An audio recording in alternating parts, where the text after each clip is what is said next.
this group of people that are, the alphabet community, they want inclusion, but yet they want all this special treatment when comedians have been allowed to make jokes about, people's religion and people's weight, people's skin color, and, even sexuality.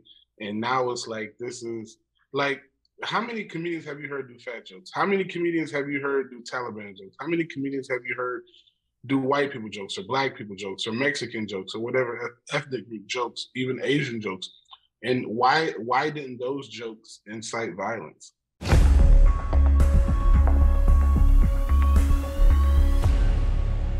Welcome back to Rebel News. You guys know Dave Chappelle is no stranger to attempted cancellations. There was the famous Netflix walkout where they tried to stop his special from being aired. But now this week, Dave Chappelle was officially canceled on extremely short notice by a Minneapolis venue called First Avenue. And they gave a statement online about their reasoning, and we want to read just a little bit for you right now. The First Avenue team and you have worked hard to make our venues the safest spaces in the country, and we will continue with that mission, they say. We believe in diverse voices and the freedom of artistic expression, but in honoring that, we lost sight of the impact this would have. Strange words, and joining us now is a man who never mixes his words, is David Lucas, comedian touring all across the country. You can find him on podcasts and his own YouTube channel. How are you doing, David? Hey, what's up, man? How's it going? Good. How are you? Always good to talk to you. What's your first reaction to this? A last-minute cancellation by a venue for probably the biggest comedian in the country. Is this surprising to you? No, it's not surprising at all, man. Like, what's going on right now started like 20 years ago with that everybody gets a trophy mentality. You know what I'm saying? Like, I've always been raised, if you're not first, you're last. Like, there's no such thing as second and third place.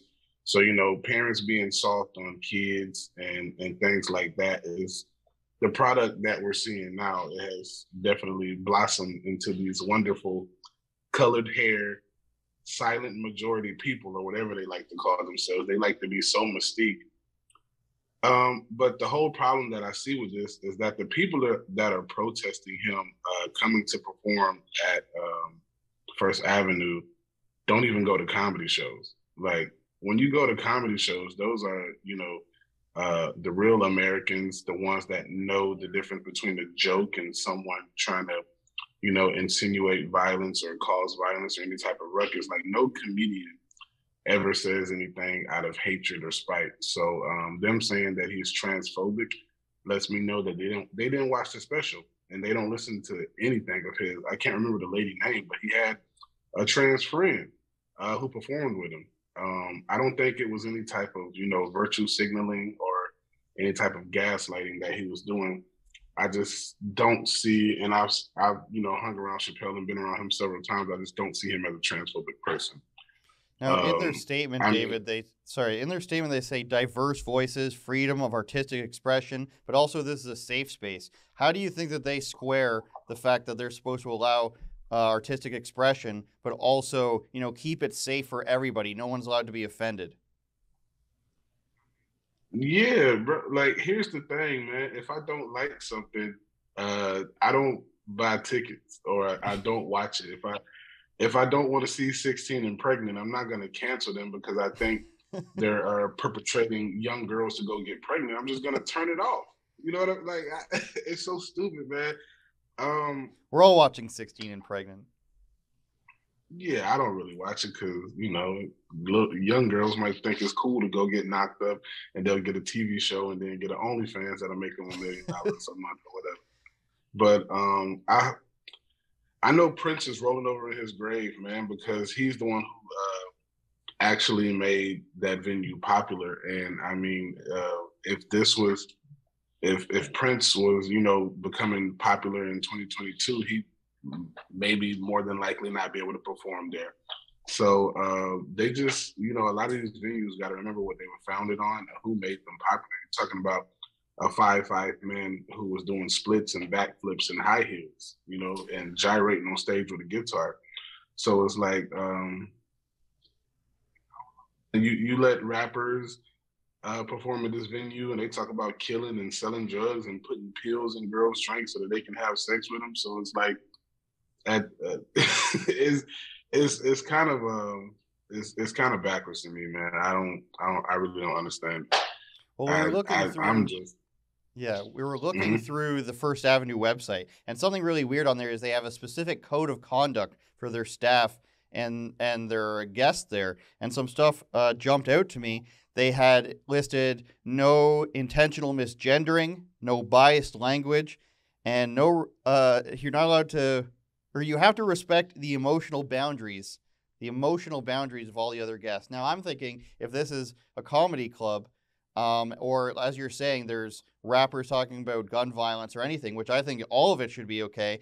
They're completely contradicting themselves in their own little code of conduct. What I wanted to ask you is, has there ever been Emotional what? um, What was emotional? respecting the emotional boundaries of other guests, among many other things, biased language, no intentional misgendering? Has there ever been a club you performed at where they told you there's a code of conduct that includes respecting your audience's emotional boundaries and no intentional misgenderings? Those words in comedy don't even go together. I don't like this group of people that are, the alphabet community. They want inclusion, but yet they want all this special treatment when comedians have been allowed to make jokes about, people's religion and people's weight, people's skin color, and even sexuality.